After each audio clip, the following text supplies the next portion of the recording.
What's up, guys? It is Brandon from the Two Piece Mandem, and welcome back to another video. This is the Arsenal vs Villarreal review, and I'm going to be telling you why Arsenal aren't making any progress. And it's the things that it just happens year in and year out. It happens every single season, and it boils down to three things, three major components, which are quite obvious. The board, Stan Kroenke, the manager, and the players. Three components. I'm going into detail in every single one of them. So, number one, the board, Stan Kroenke himself. Number one, not enough investments in the club. Like, how do you expect a team to challenge for the Champions League? Not even challenge for the Champions League. Get into the Champions League and contend for the Premier League if you're not making any investments. Listen, guys. If you want a team or a club to compete, you need to make investments these days. Alright? It's just as simple as that. It's not like the old times where you used to just get players from the academy and just bring them into the first team and they just develop. That's just not how it is anymore. It's all about investments. Alright? Ever since Abramovich signed Fernando Torres for 50 million now, it's been all about investments. I mean, look at Manchester City. I mean, who were they like who were Manchester City, like 20 years ago? Like, they literally had no history, and then all of a sudden, bam, Saudi Arabia guys come in, investments in the club, bam, 2 Premier League trophies. And now they're in the Champions League final.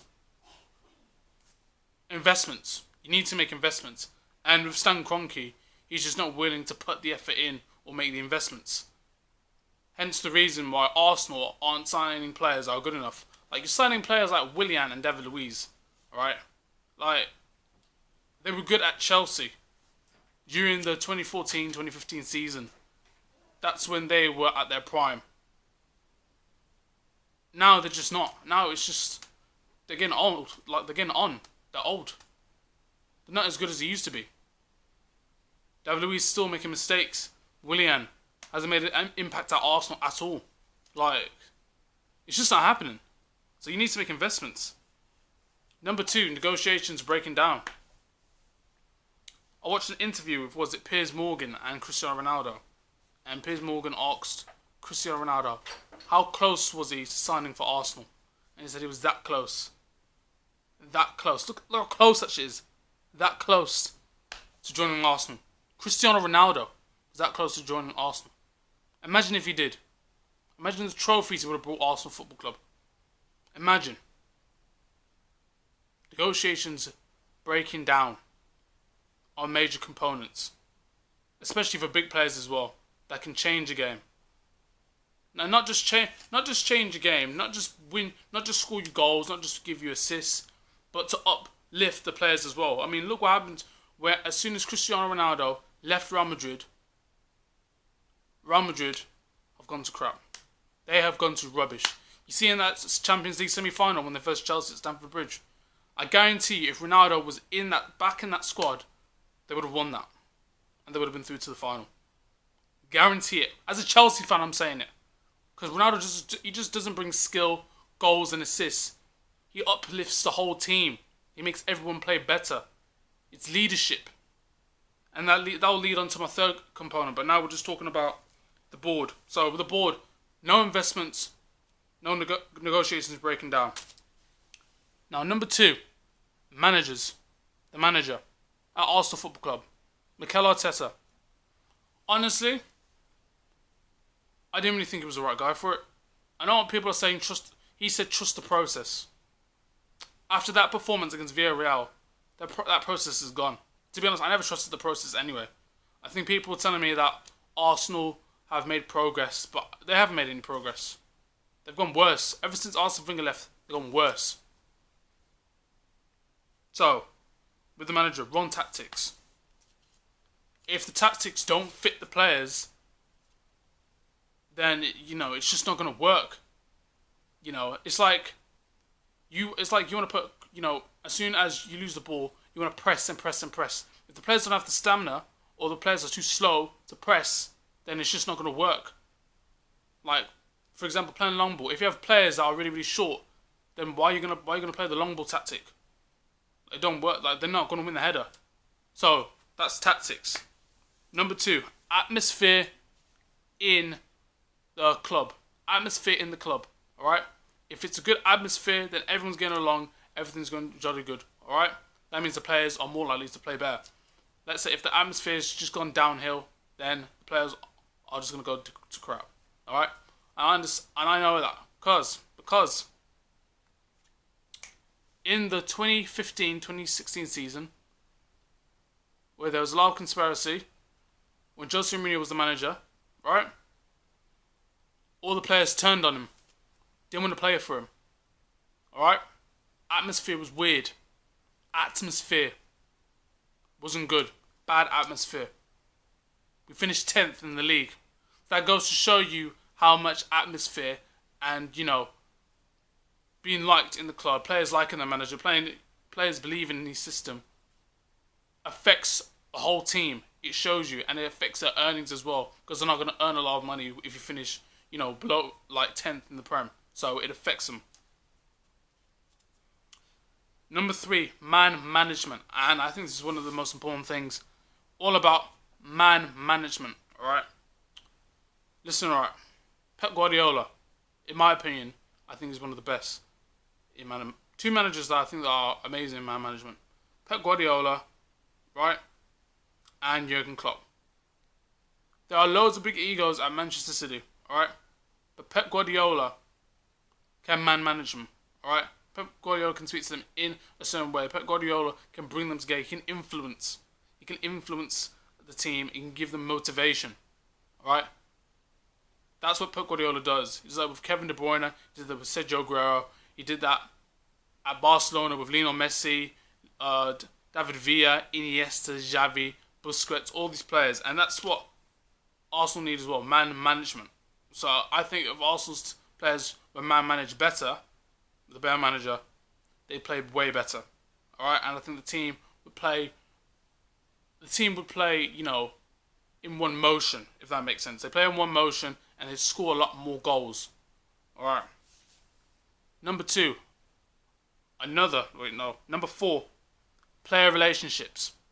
Player relationships are extremely important. Like I said, Jurgen Klopp, the relationship he had with his players at Liverpool, he still has them, but not as much.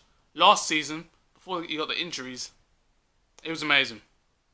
Player relationship was amazing. They all loved him. They all believed in his system. All believed in his tactics. All were motivated. Believed in every single thing he said. If they had a problem, they just go to him. He'd just tell them. He'd just talk to them about it. Everything like that. And then bam, won the Premier League title.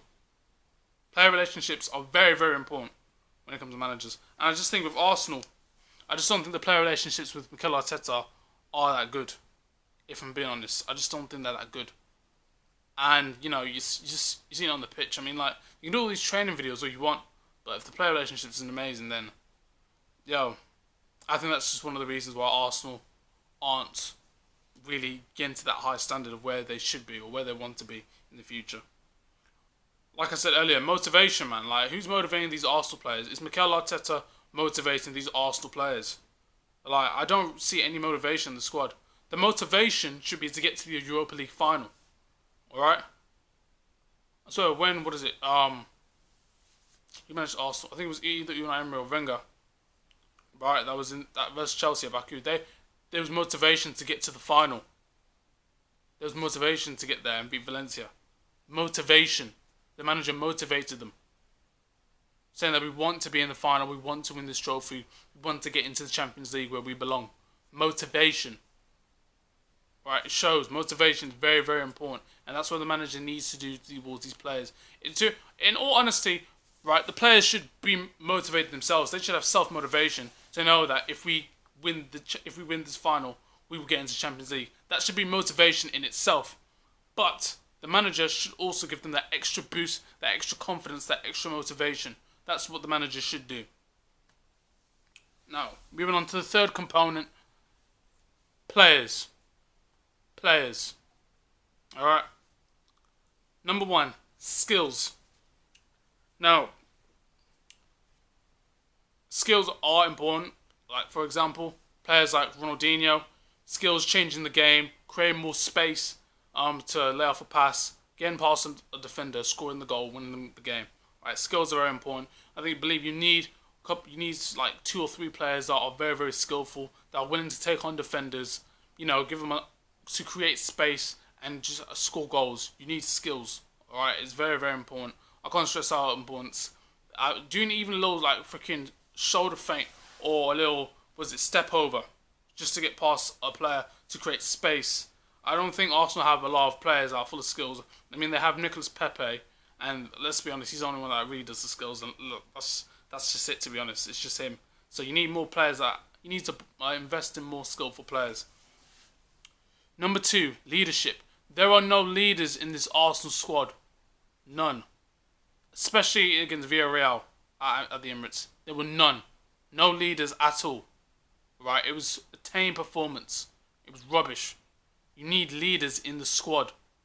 Right? Leaders to motivate you. If you're not going to say anything, demonstrate it. Actions speak louder than words. Demonstrate your leadership on the pitch. Alright? Demonstrate it. Alright? It's team. It's all about teamwork. You need to demonstrate it, man. You need to show that leadership. That's what gets you through hard times. That's what gets you through tough wins. That's what gets you championships, man. That's what gets you titles. Leadership. Alright? If there's leadership at the back, then Arsenal will have a chance. I'm not saying they'll be sorted completely. They will have a chance. You need to invest and buy a player, not just based on his skills, but just leadership as well. Leadership. Number 3, communication. I just don't think there's just a lot of communication in the Arsenal, man. It's just Arsenal. They're just like, I'm seeing players in the final third that just break down, making wrong decisions. Like it's just not happening. Like they should have scored. They didn't even score one goal. All you had to do was just score one freaking goal and you threw. And they couldn't even do that. So I just believe lack of communication. Not man marking, not tracking your runner. Do you know what I mean? Like, it's just lack of communication in the Arsenal team, and it's just not happening. It's just not happening for Arsenal. I think there's just a lot of miscommunication in the squad. Communication is just extremely important, especially on the pitch, and I believe that's one of the reasons why Arsenal are not getting to where they want to be. Teamwork, like I said, passing the ball around, they do it at times, but in these type of games, in these semi-finals, that's where you have to turn up. That's where the big players come into play. That's where the leadership comes in. That's where the communication comes in. That's when the skills come in. Alright? That's when the teamwork definitely comes in. Alright? That's when the teamwork comes in. All about teamwork when it comes to these Europa League semi-finals, when it comes to winning championships, when it comes to contending for the title. You need teamwork so bad, and this Arsenal team just didn't have it in that game. Obviously, most Premier League games, I do see the teamwork from Arsenal, but just every season, man, it's just not happening. I just think it's just a lack of it. It's just a real lack of it. And the never say die attitude. Listen, right, I just don't think these Arsenal players have that never say die attitude. They just don't have it, alright? They just really do lack that championship. They lack the Premier League title mentality, alright? There's like a top 4 mentality, and then there's like a Premier League mentality, alright? Pep Guardiola's players, Jurgen Klopp's players, Chelsea's players, alright? We have that. Maybe even freaking Leicester's players have that. They have the mentality. Manchester United's players, if they win the Europa League, will demonstrate that they have that mentality. They freaking showed it. Look, freaking scoring aggregate against Roma. Have the mentality. I just think the Arsenal players just don't have that mentality. I feel as though at Arsenal, you're either there to win the Europa League, to win that title, win the FA Cup, or get top 4 at least. I think that's just their title. But that's it, like legit. I just don't think there's a mentality of them wanting to really compete for the Premier League or compete for Champions League. Like, I just don't see it there. And I knew Arsenal weren't making progress, man. You only really make progress if you get back into the Champions League and you make you genuinely compete for the title. You're actually in the race. That's what I mean. Then I can see that Arsenal have made progress. They just have not made progress. They've been knocked out of the Europa League, which was pretty much all they had to do was score one goal against a bang average Villarreal squad. And they're currently 10th in the league. So it doesn't really matter what games they play. They're not even gonna make. They're not gonna be in Europe, so they're not gonna attract any players. So it's just complete madness. Like I said, the three components: the board, manager, and players.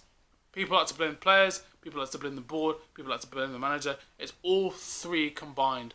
All three things combined, and that's why Arsenal are not making progress. And it's just as simple as that, man. Like they can just do better, man.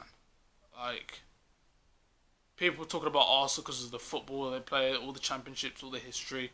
Like, I'm not an Arsenal fan.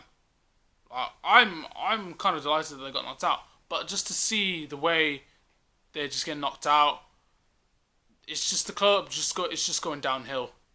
It's going downhill from the Invincibles to this. Like, if it just continues, then they're just gonna keep going down and down and down.